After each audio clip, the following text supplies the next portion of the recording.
Welcome to the only place where real, raw, and vulnerable conversations happen with IFBB Bikini Pros to give you an inside look at their struggles, strategies, mindset, passions, and all of life beyond the stage. This podcast is made to inspire, motivate, and remind competitors and the average gym goer that even the most extreme lifestyles and elite athletes have their ups and downs. Thank you so much for tuning in today. I'm your host, Celeste Rains Turk, and now it's time for the Confessions of a Bikini Pro podcast.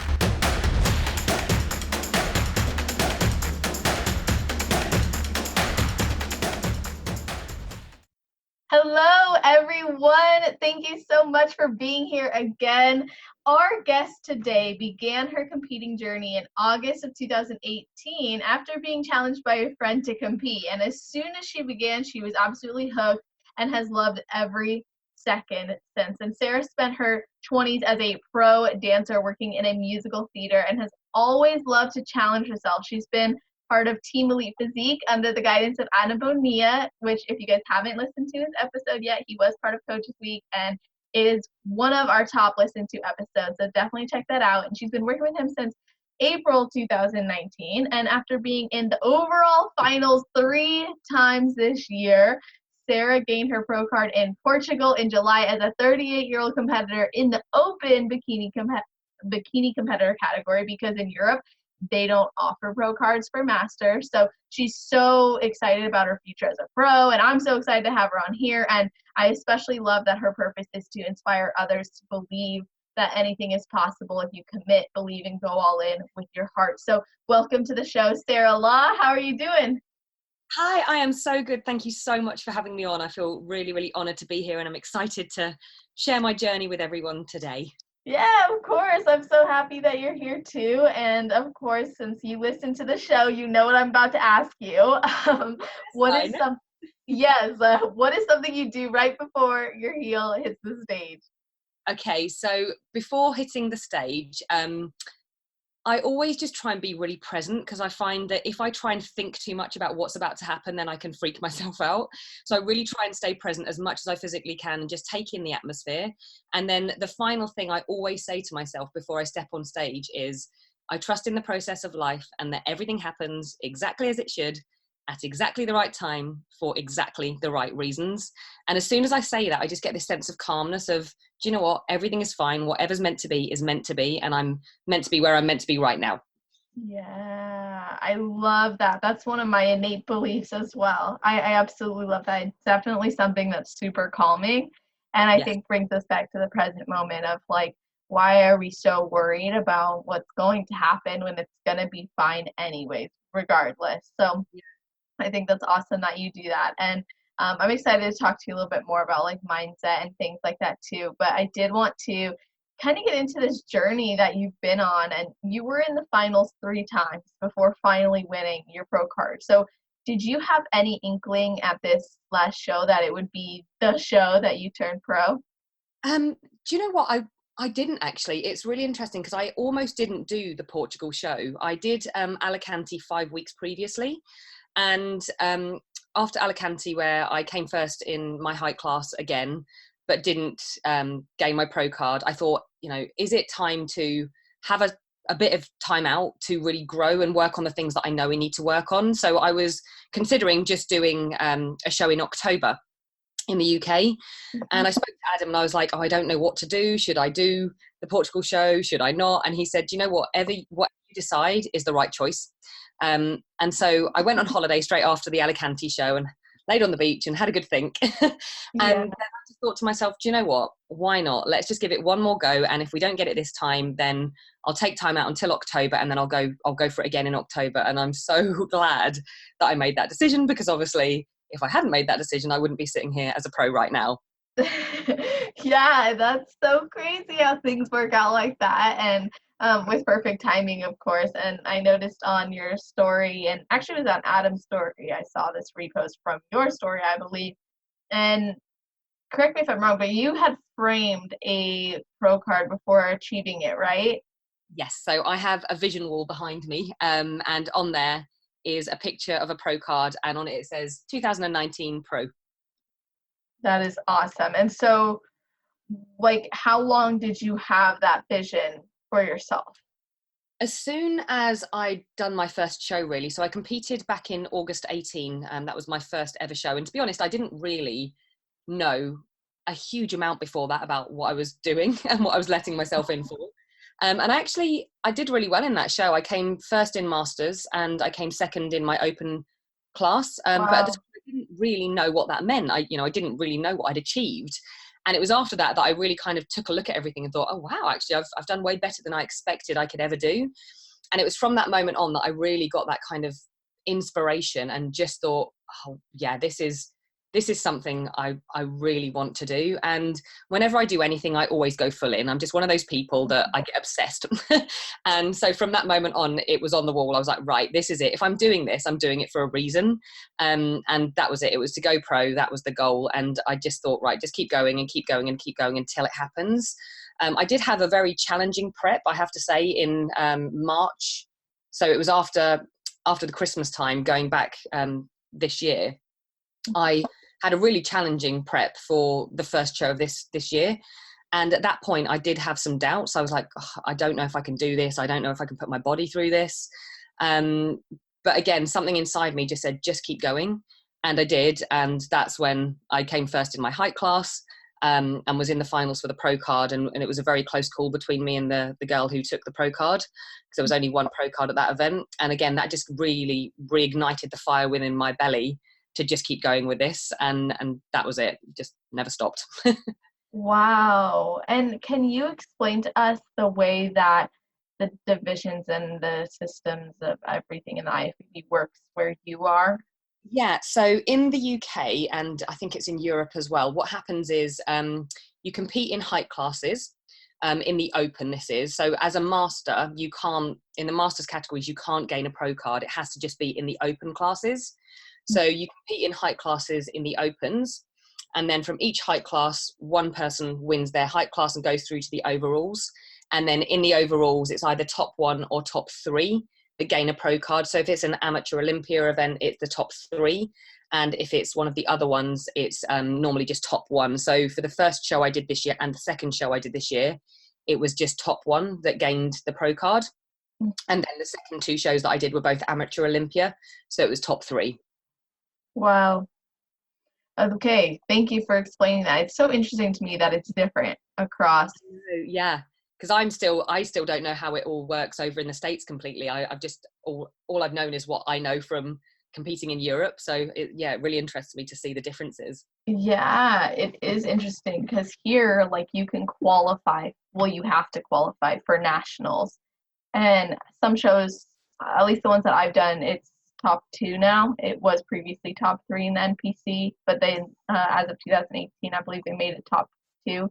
And then once you qualify for nationals, you're able to step on that national stage.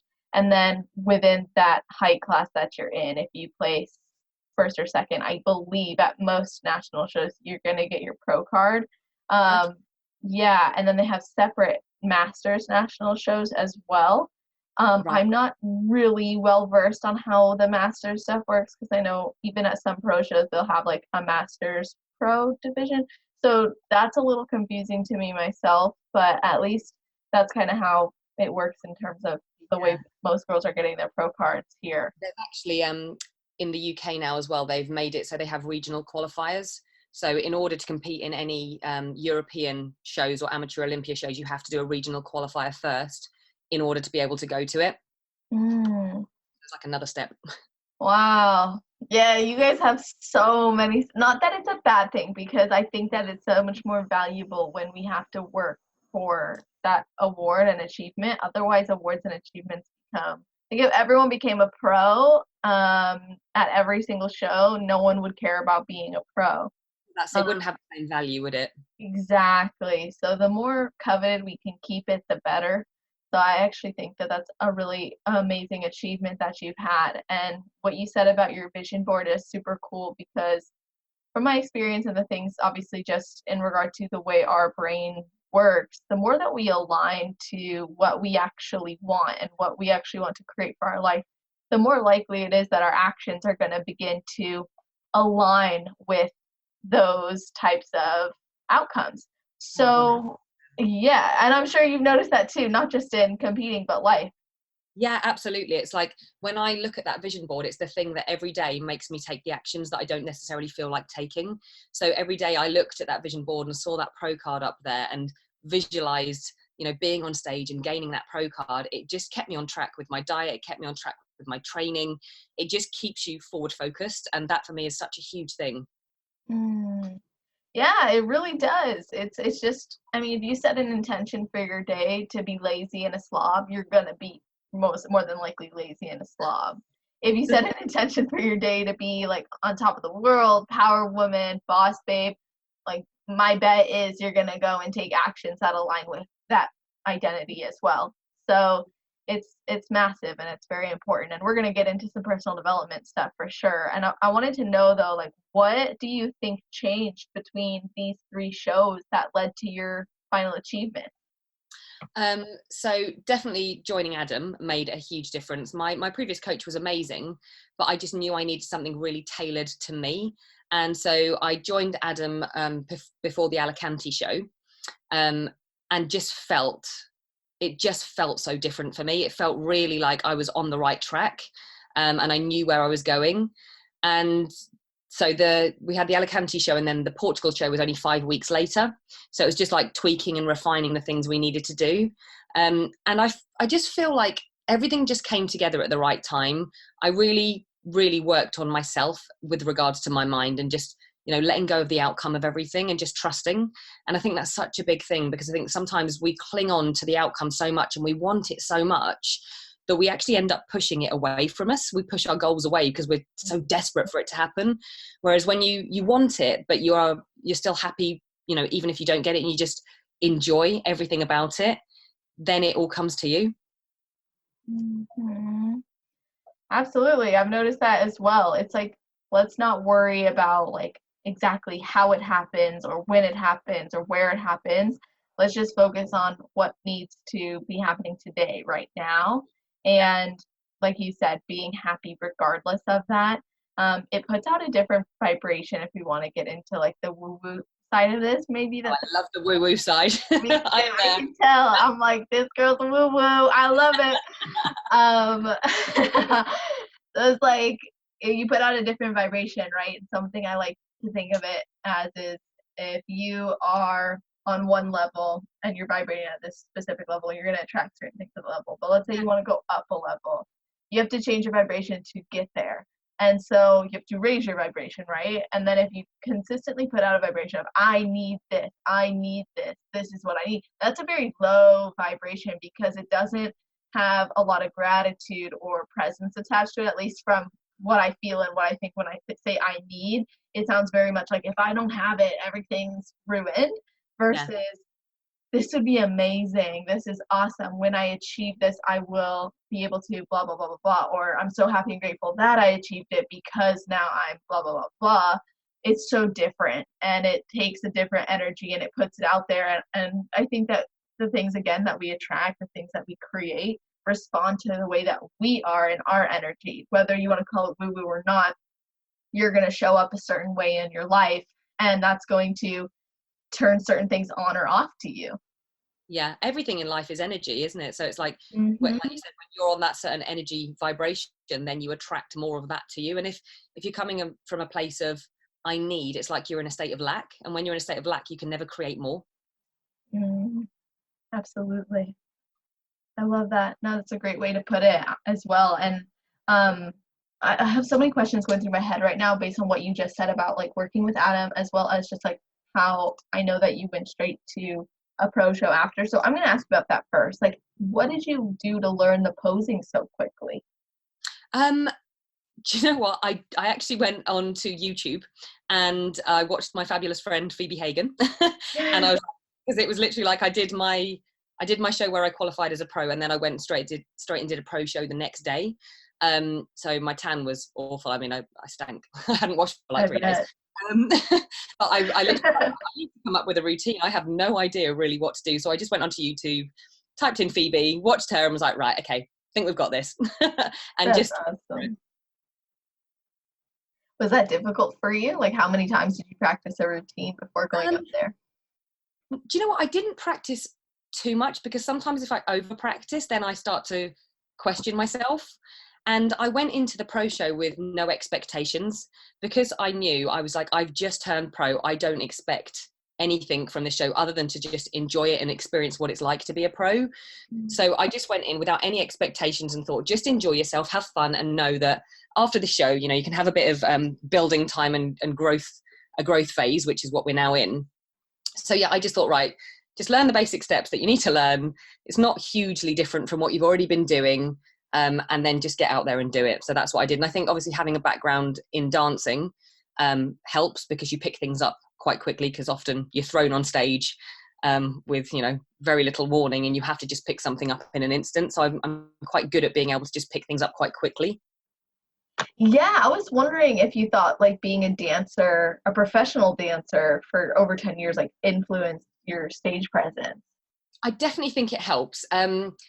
It's obviously very different, and posing is completely different. And I remember when I first had a posing session, I was awful. I literally was just like, this is so alien, because obviously posture as a performer and a dancer is very different to how you stand as a bikini athlete. So it was a very different, you know, kind of feeling.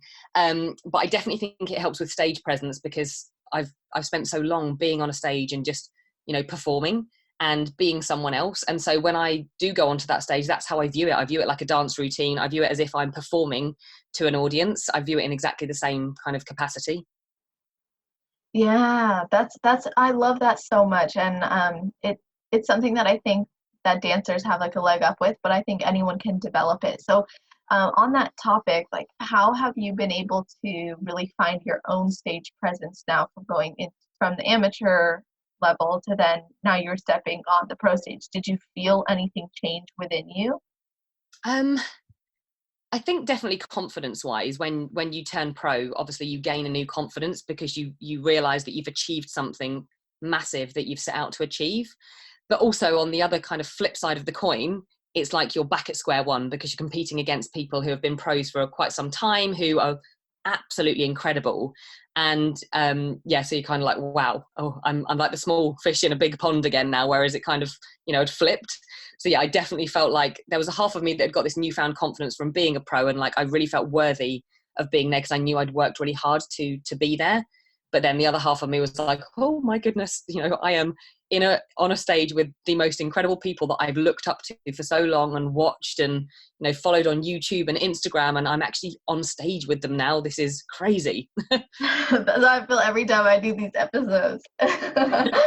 I'm like, okay, like I'm actually connecting and talking with these amazing women. And the cool part is that like we all just like we're in the same sport, we get it, and we can connect that way, and it's really beautiful. And I I imagine that stepping on stage, sharing a stage with them must be really, really empowering. And you also talked about how joining Adam made a big difference, and I actually wanted to ask you some things about that.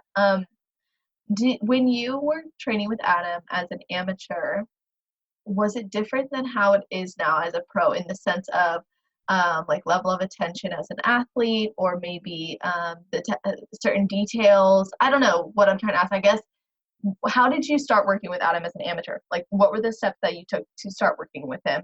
And then what changed when you became a pro? Yeah, so I contacted Adam after my, which show was it? Was after I did the a show in Ireland, muscle contest in Ireland. I contacted Adam because I'd been thinking about switching for a while, and I'd spoken to a couple of friends who joined Adam, and I just loved the way he worked. I being a nutritionist, I'm really passionate about, understanding why we're doing certain things, and I just loved the science behind everything he did. So I contacted him, had a physique assessment with him, and I just really liked the way he, delivered everything back to me, told me what we needed to work on, and I just felt very reassured by everything that he said to me. So I knew he was the right person for me to work with. And then I committed to going over to the prep center. So I flew over to Denver to go and meet him, go to the prep center and, get some testing done. Cause I just thought, if I'm going to do it, I might as well do it properly. So I went over there. So it was just a really good chance for me to really, gain a knowledge on everything that he did. And he's just got such an incredible attention to detail, and has with all of his clients, whether you're an amateur or a pro, he has time for everyone. And I love that. If there's questions that you ask, he will answer them in the best possible way so you really understand. He's just brilliant at what he does. He's just brilliant. And I've felt that from day one. Obviously, since turning pro, we haven't actually done any more pro shows because we're in an improvement phase now, but I still check in with him every single week. He gives me feedback, and it's just great. He's just great at everything he does. I love working with him. That's awesome. He is so nice, and I just love hearing positive stories about girls when they're working with coaches or different coaches. No one likes a negative coaching story, and I've never heard one. So, with his perspective, that is from him when girls work with him. Oh my gosh, which is awesome. So, something that I think is really cool as well is that you are going into an improvement season. And what exactly are you working on now versus before? Because to me, I'm like, wow, you have a lot of muscle. You look amazing. You hung with the pros when you stepped up there. So what's the main goal? What was the feedback? Yeah, so for me, it was just to come in a bit fuller in my glutes. Adam wants me to bring my waist in, which has always been something that, has been my kind of, not problem area, but I've naturally had a very straight and up and down body. Didn't have many curves. I can, blame my parents for that. They've got pancake butts. So it's really been, me working on my glutes, just getting them a bit fuller. And that was the feedback from the judges after the pro show. They were really, really positive, and I was really pleased with the feedback. And they said, you really held your own on stage, but just come in a bit fuller in the glutes and you'll just naturally progress the more pro shows you do. So that's the goal really, is to just increase the glutes slightly, bring the waist in a little bit, and just develop the shoulders a little bit more. So probably the same as most bikini athletes goals, same kind of thing. That's so different.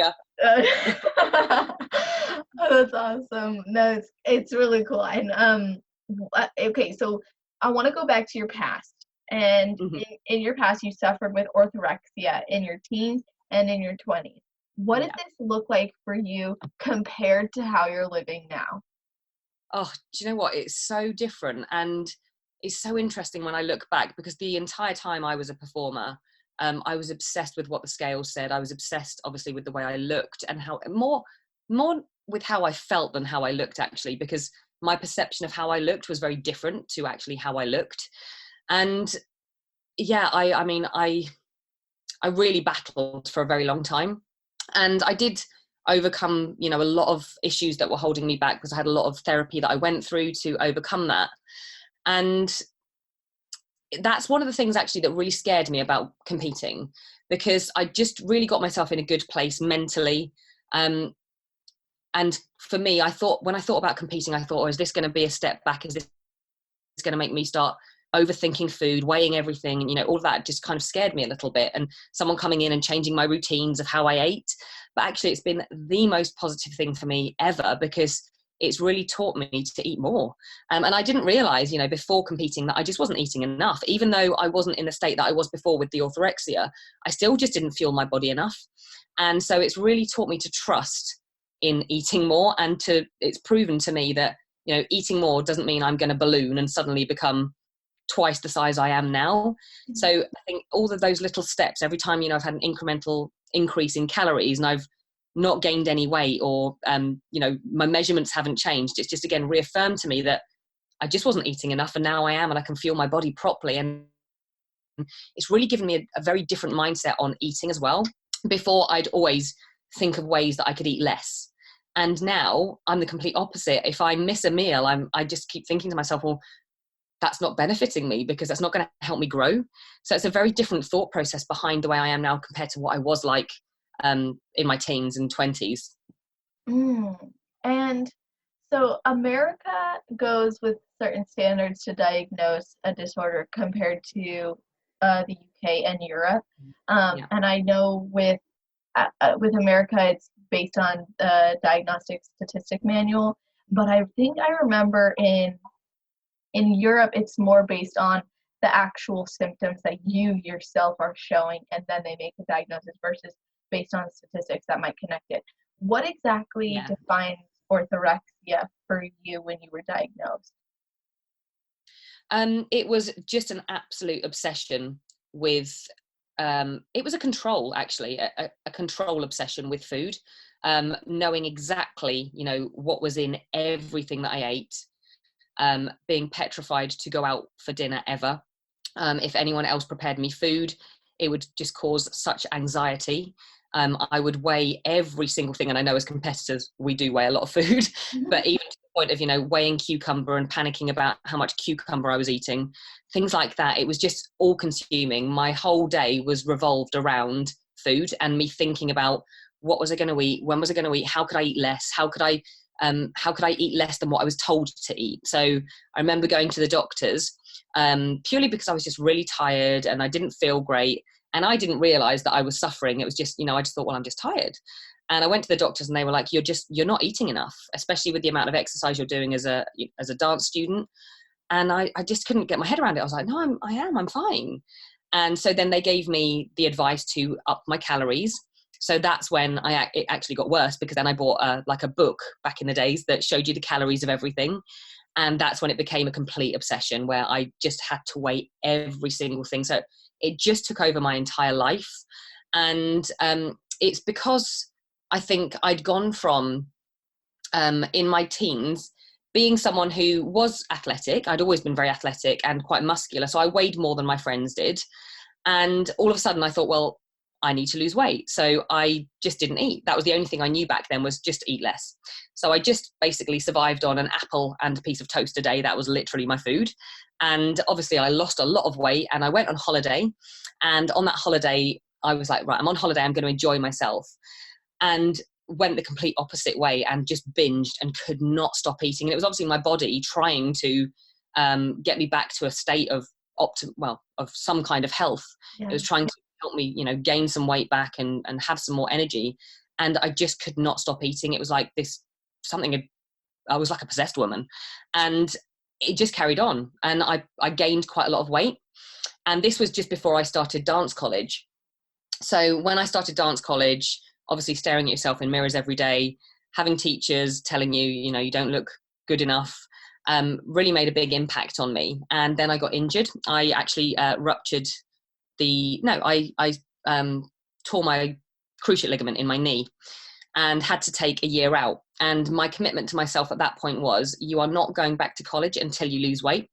So I kind of started to get back into the old habits of, okay, eat less, eat less, eat less.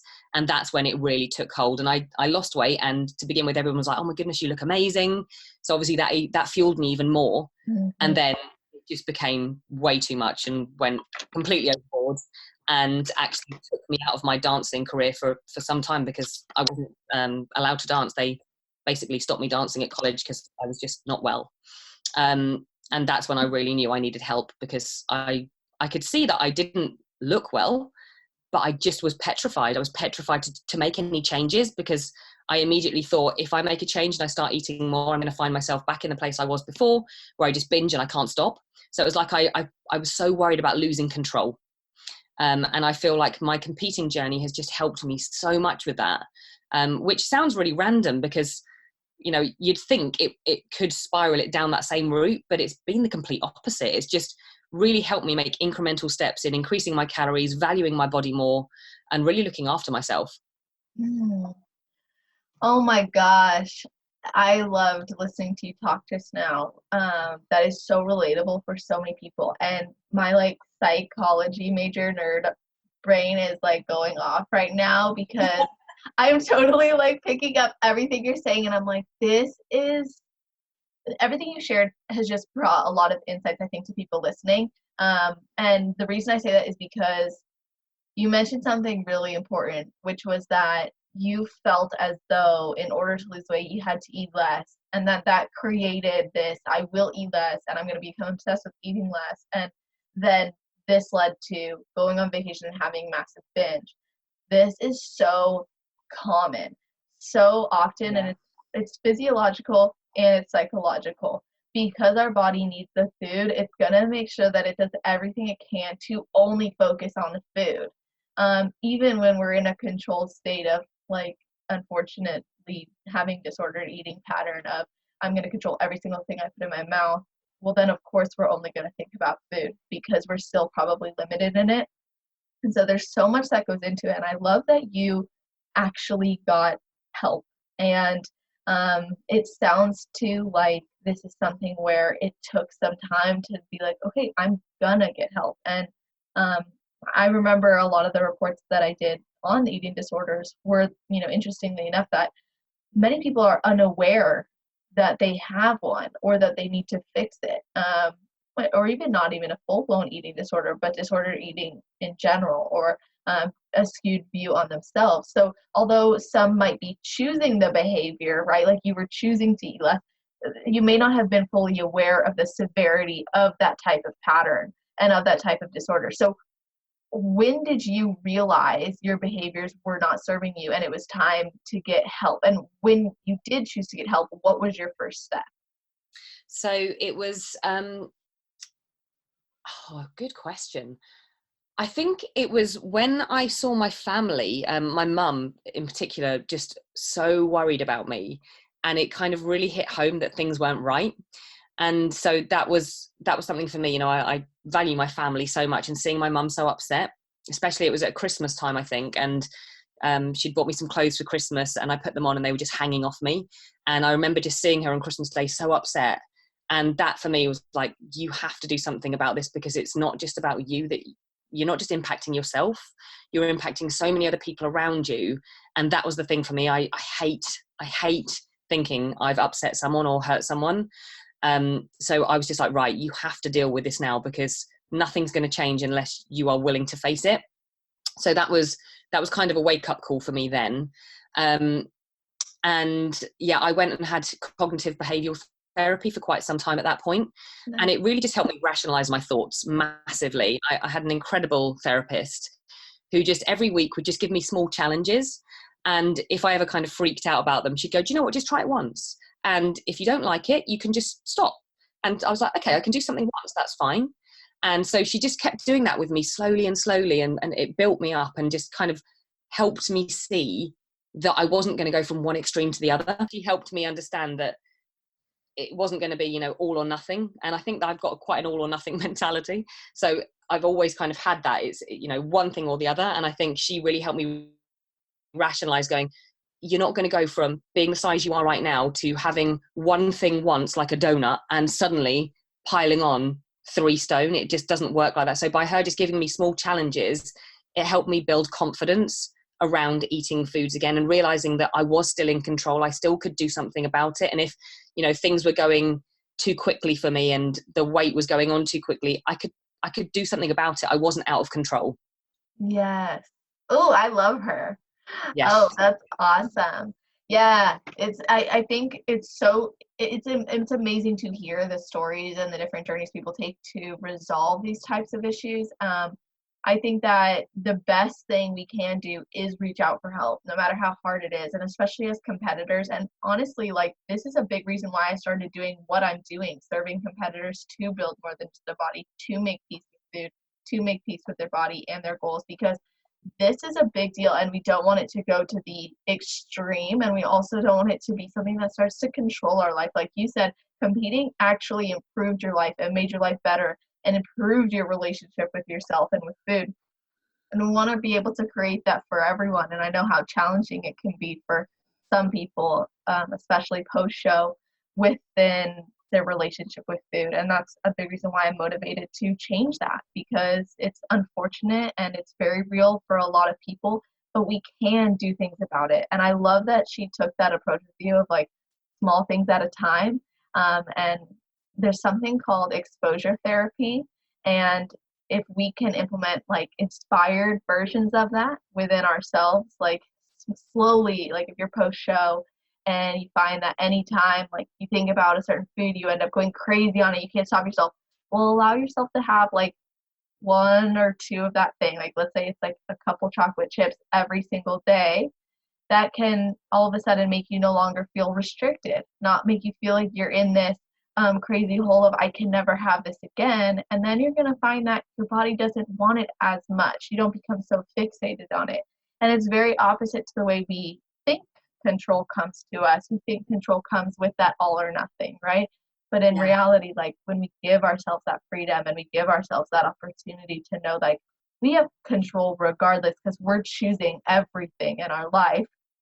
It brings us that peace of mind. We just have to trust the process enough to go, if it goes a certain way, like if it doesn't go the right way, well, I tried and now we can go back to the drawing board or try again, versus it's either gonna work or it's not, or it's either this way or it's that way. So I just really appreciate you sharing all of your experience with that. My pleasure. I just want to help other people who may be going through what I went through, because it's one of my biggest passions, and I know it is for you. And I just love everything that you're doing, because I know it will help so many people who are in that state of post-show lostness, if that's even. Yes, even during prep, I'm working with girls during prep who are struggling with very similar things, and it's different for everyone, unfortunately and fortunately, and there's always something that you could do about it. So if you're listening and you're hearing Sarah's story, or you're hearing about like all, I mean, even any of these athletes, the things that we're talking about that might be lighting something up within you that's like, I could use something. That's a sign. I would definitely reach out for help. But Sarah, I want to talk to you about personal growth and development, because we talked a little bit about this in the beginning, and I think we're very aligned in this subject, and I love it. So personal development and personal growth tools and strategies help you to move through much of what you went through as you started competing, so that you gain confidence in yourself and your body. Right. Yeah, it's been a massive tool for me. And I'm such a big believer in working on your mind as much as you do your body, because it's such a vital part of the entire journey. So for me, it's working on my mindset daily has just helped me in every single aspect of competing. It's helped me just calm myself, trust the process, not worry about the outcome. And I think if I hadn't done the personal development work and had competed, say maybe 5 or 10 years ago, I would have constantly been fixated on what the outcome was going to be, and probably held all my hopes on it, and then been disappointed if I hadn't have placed where I wanted to. And actually, it's very similar to my dancing career. When I was a dancer, my mum used to hate it when I'd been to an audition, because I'd come out of an audition and I'd be so down on myself. I'd cry, I'd ring her up, crying down the phone, going, I could have done better. I let nerves get the better of me, and I'd just be an absolute wreck. And I was always that person who would find the things I did wrong, not the things I did right. And so development for me has been such a shift in that mindset of just appreciating everything I've done, and just be proud of what I have done. And again, not becoming so attached to the outcome. So if I step on stage and, I have a great time and I know I've done my best, and that's all I can do. And there's no point, putting anything else on it. There's no point stressing about any other part of it, because it's completely out of your control. All you can control is what you do, is, how much work you put into your prep and what you do when you're on that stage. But everything else, what the judges think, everything else is completely out of your control. And I think we spend so long worrying and stressing about the outcome of what the judges are going to say or think, and you can't. It's like that doesn't influence them at all. So what's the point in worrying about things that are completely out of your control? And I definitely know that personal development and working on my mind has been such a catalyst with letting go of the outcomes. And also visualization for me has been huge, really visualizing myself on that stage, what it will feel like, how I will feel. And it's like you're living the moment before you're living the moment. And that means that when you do hit that stage, you already feel like you've been on there and you've experienced it. So you don't have those huge nerves that you would have just walking in blindly. Yeah. That's powerful. How often do you do visualization? And then also, what do you do every day for your mindset? Okay, so visualization every single morning. I do different visualizations depending on what the goal is, but when I was going for my pro card every single morning, that's what I visualized, was me doing my routine, it all going really smoothly, and then I would visualize standing at the sides when they were calling out the numbers and the names for the pro card, and me being one of them. And it's so crazy how it happens, because when it happened, it was exactly like I'd envisioned it in my head. It was like I'd already lived it. It was just balmy. It's crazy. So I do that every single morning, depending on what my goals are at the time. And I would recommend it to everybody. Visualization, you can do it in 5 minutes. It doesn't need to take long, but it can be so powerful, especially when you attach emotion to it. So I do that every single morning. And then I have kind of a miracle morning routine that I do. I read a book called The Miracle Morning Yeah. by a guy called Hal Elrod, and I love it. I absolutely love it. And it is just a combination of a few small things that you can just adopt. And that first hour of the day is so important to take that time for you. So I always do visualization. I do affirmations, so positive self-talk. I also do meditation. I'm a big believer in meditation. And it took me a long time to get to that point because I've got a very kind of crazy active brain. And to begin with, meditating and thinking of everything else under the sun that I needed to do, and I'd be like, I haven't got time for this. But the more I did it, it's like anything, it's practice. You have to practice it. So the more I did it, the more I realized the benefits. And now I absolutely love meditation. So that's part of my morning routine as well. And then I normally just will go for a walk or something just to go out and just be present. Just walk around and really think about where I am.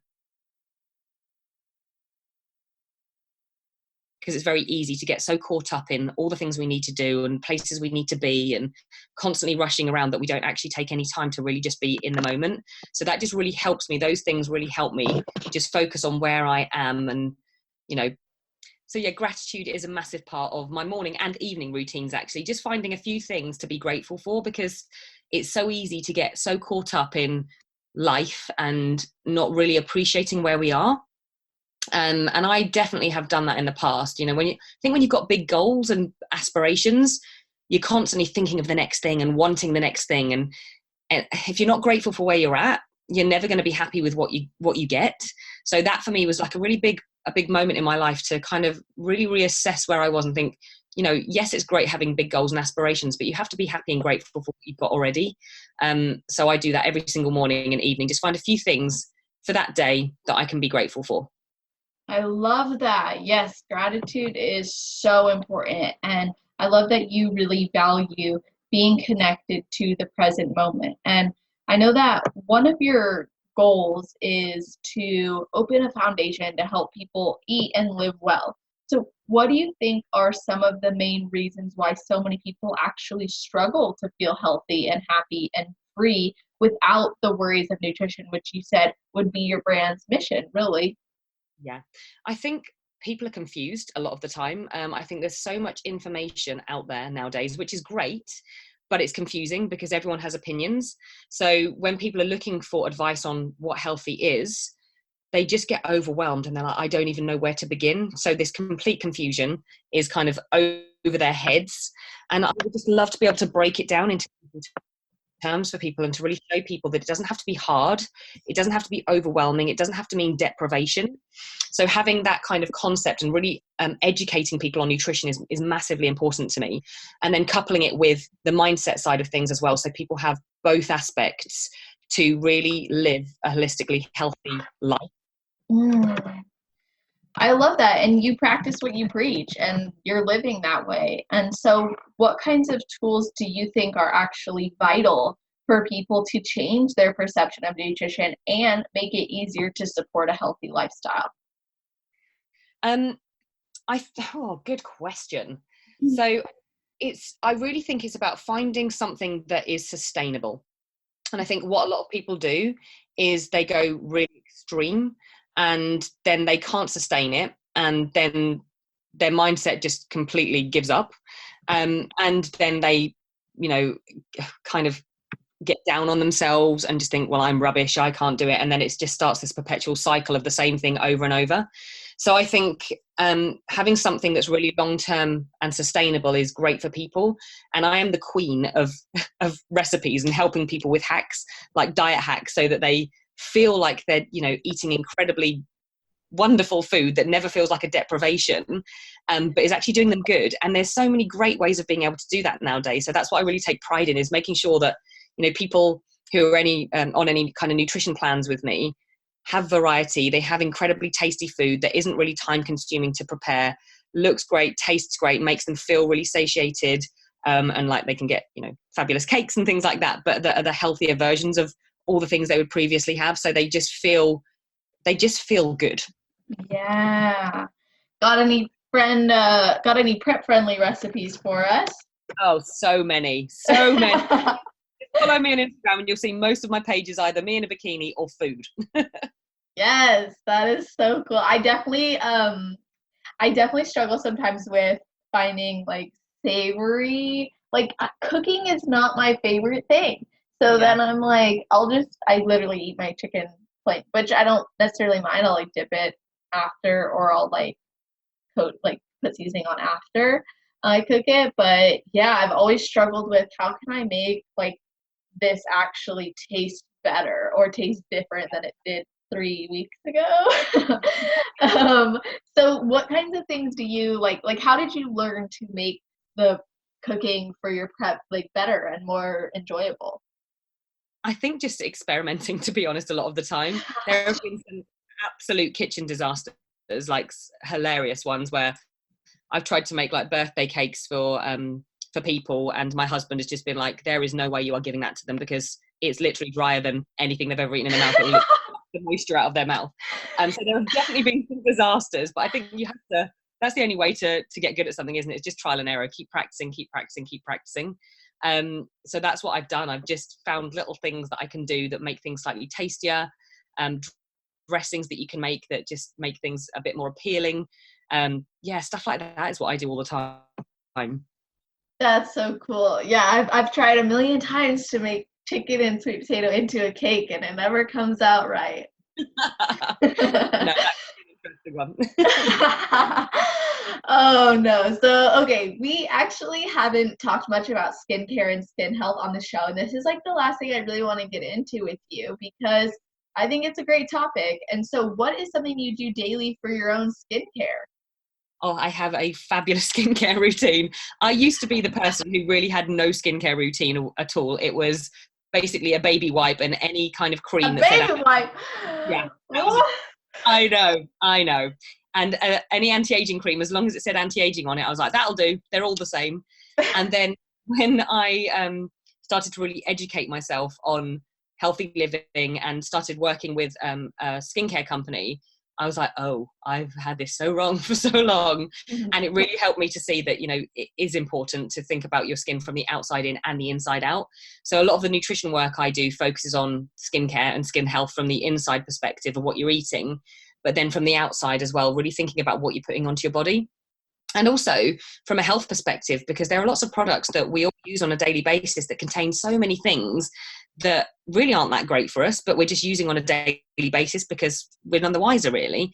So once I started to educate myself on that, I really did start to think, okay, you need to change the baby wipe. And as I got older as well, you know, I started to think, okay, you really need to change the baby wipe. So for me now, it is, you know, my morning routine is hilarious. I've gone from being that person to use 2 products a day to having like 15. But because they're such a part of my routine and because I love them, there's no way I would change it now. So I use face wash, toner, serum, eye cream, day cream, night cream. I have these eye gel masks, which are awesome, and they're great if you ever have bags. So I normally use those whilst I'm meditating. So it's all about multitasking here. Yes. And then in the evening, a couple of other steps, like I've got some incredible retinol pads that really help with pigmentation and fine lines and things like that, so I add them into my routine, and just get as much hydration into my skin as I physically can, because young skin is hydrated skin. That's awesome. What kinds of ingredients should we not be putting on our skin? So there's actually 3 main ones I talk to people about. Mineral oil What is is it? mineral oil. Okay. Unfortunately, it's cleverly disguised because it is basically a byproduct of the petroleum industry. And it's kind of the bit that gets left over. So they sell it to the cosmetics industry because it's a cheap bulking agent. And it's like a cling film layer. It sits on the surface of the skin. So it doesn't allow your skin to breathe properly. And it feels really nice because it's like silky and smooth. But it's actually blocking anything from going into your skin that could work, that might be in the cream. But it's also blocking your skin from being able to breathe properly. So it's basically like just putting a layer of cling film around your body that isn't ideal, which is not what we really want to do. So that's a big one, but it's got quite a few different names. So it can be called paraffinum liquidum, petroleum. It's got about 20 different names because they're very good at disguising it, unfortunately. Parabens are another one, which quite a few people are now familiar with. And parabens are chemical preservatives that are put into products to give them a longer shelf life. but have the ability to penetrate into the skin and into the body and have been known to be carcinogenic. So they're one that's definitely worth avoiding. And then anything with sodium lauryl sulfate in as well, which is the foaming agent in most products. Anything that creates a kind of lava normally has sodium lauryl sulfate in, and it's quite harsh. It's quite a harsh chemical. So that's one to definitely avoid as well, because it can cause a lot of inflammation on the skin and kind of irritation. They're three of the ones that I would recommend people look out for in their products for sure. Wow, thank you. And is there any certain like ingredients that you think are really good and would be good to have in your skincare routine? Yes, definitely. Depending on what your skin's needs are. So obviously there's quite a big difference for people who are looking for kind of more younger, hydrated skin to people who may be suffering with acne or problematic skin. But some of the key ones for me that I always recommend are a stabilized form of vitamin C. It actually helps to stimulate collagen growth in your own skin. Wow. Yeah. So collagen is the thing that keeps our skin nice and young and springy. So having products with a good, stable vitamin C content in can be really beneficial. Another powerhouse, which I absolutely love, is called hyaluronic acid. And we actually produce this in our own bodies. But as we age, it diminishes. And it's like a sponge. It draws moisture to it. So it attracts moisture and swells, and that gives our skin a nice plump hydrated look. So if you want young hydrated skin, then hyaluronic acid is amazing. And then retinols are amazing for skin health too. So they're great for acne, they're great for pigmentation, fine lines, sunspots, everything really. They're an absolute powerhouse, and they have the ability to penetrate into the skin and really help the structure of the DNA reform. So they are just incredible, and they're also very good at exfoliating. So they kind of take off the first layer of skin and then they thicken the second layer, which is what we want to do. We want to kind of slough off the old dead skin cells, which can cause the skin to look quite grey and old, and then strengthen the underneath layers that are coming through so that they're better and fresher. And that's what retinols or retinoids have the ability to do. Wow. Thank you so much for sharing. That is amazing value that you just gave us. My pleasure. I really appreciate that. That is awesome. And so, okay, after a show, what do you do to make sure then your skin doesn't get super dry and you can refresh it, or do you just go straight back into like your normal routine? So I go back into my normal routine. I normally add in a face mask. So I have a cellular renewal mask, which is brilliant at just kind of exfoliating off that dead surface and stimulating new cell growth underneath. So I use that. I normally sleep in it, and then put on a massive layer of night cream, which has got loads of vitamin C and all the other wonder ingredients for the skin as well, so that my skin can just be really, really hydrated. It's really important to make sure that your skin gets hydrated from the outside in and inside out after a show, because obviously we've been putting loads of makeup on, we've been dehydrated probably slightly from the show, and all those things. So it's really important to take good care of it afterwards. So getting some good hydration into the body and then from the outside in is really, really important.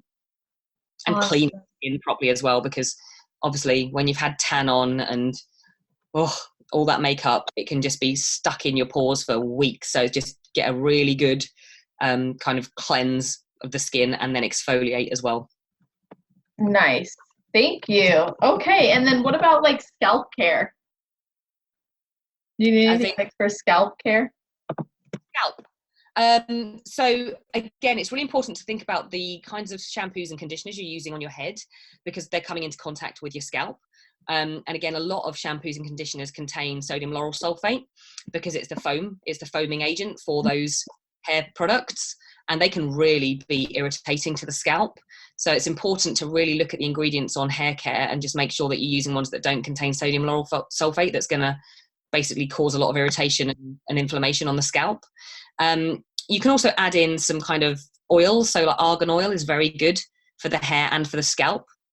And even something like olive oil can actually be, it can make you a bit greasy, but it can be really nourishing on the scalp. So if you do have some inflammation or irritation going on, it can really help to just kind of soothe things.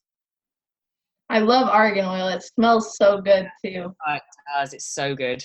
And it feels nice when you get it on your hands and then like you can like wipe the excess off. I don't know. I like it. I think it's awesome. I just smell good after I use it. Okay, so then the last thing I want to know, what's your best advice for a new competitor, someone who's thinking about competing? And then what's your best advice for someone who's going after their pro card? Ooh, okay. So for someone who's newly competing, I would just say commit to the process. It's not going to happen overnight. You're not going to wake up one morning looking how you expect to look or how you want to look. You have to be prepared to stay the course, and you have to be prepared to do the daily disciplines, whether you feel like it or not, if you're really serious about hitting the stage. So just be prepared to take the daily actions and know that you don't always see the results immediately, but if you just keep chipping away every day, you will absolutely see results. And it's so interesting because we see ourselves every single day of our lives, so we don't really see the results immediately, whereas other people, because they don't see us every single day, they'll look at you and they'll be like, oh my goodness, you look incredible, because they've not seen you for maybe 2 weeks. So it's like we get kind of disillusioned with the way we actually look, and you often don't realize what you look like until you look back. So it's really important to have those reflection moments, but as a new competitor, just be prepared to do the daily consistent activities and keep going. There's an amazing book as well, I'm like a book fiend, called The Slight Edge, and I'm obsessed with it because it's just incredible because it talks so much about how you have a success curve and a failure curve in life, and they run pretty much parallel, but then all of a sudden they both branch off. And so it's those it talks about those small daily disciplines that lead to being the big results. And I think that's what we often forget in life, because we're in a world of instant gratification, so we expect things to happen really quickly, and when they don't, we get disappointed.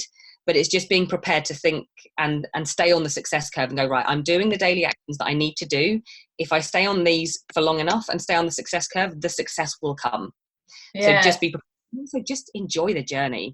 Like really, really enjoy the journey, because otherwise what's the point? I think we, again, get so fixated on the end part, and it's like the journey is actually the best part about it. It's all of the things that you do leading to the stage that lead to the exhilaration when you are on the stage. So just enjoy every single moment of it. And for someone who is going for their pro card, oh my goodness, what can I say? Just believe you can. Keep the faith. Just keep believing in yourself and working on your mindset every single day. And like I said, with the visualization, see it every single day, because it's going to keep you on that success track. It's going to keep you pushing for your goals. So really just keep visualizing every single day that moment when you step on stage and they call out your name and your number, and you have that exhilaration of what I experienced in Portugal. Just see it as done every single day. And then when you do that, you'll just be so inspired every day when you're in your gym doing your workouts or you're preparing your food. You'll just have that vision of you on that stage, and it just keeps you going. You just have to keep strong. You just have to know that if you consistently take action, you'll get there eventually, no matter how long it takes. So just be prepared to just keep going and stay the course. If you're enjoying the journey, obviously. If you're hating it, then there's no point. But I would imagine for most people, if they're going for their pro card, they've really committed to that goal. So just keep at it, keep chipping away every single day, and know that you're taking the right actions. And if you do, you'll get there. You absolutely will.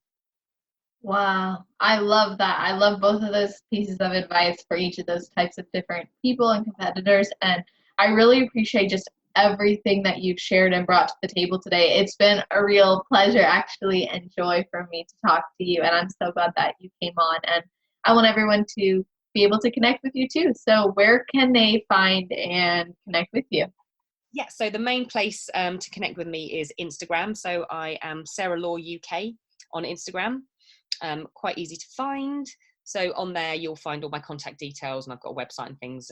But yeah, just pop me a message if you're connecting further. And it's just been an absolute pleasure being on here with you too, Celeste. So thank you so much for inviting me on. Oh, of course. Yeah, I absolutely have loved this, and I'm so glad that you feel the same way. And I'm going to make sure that I put all of your info, like your Instagram link, in the show notes page. So that's going to be on www.celestial.fit/podcast.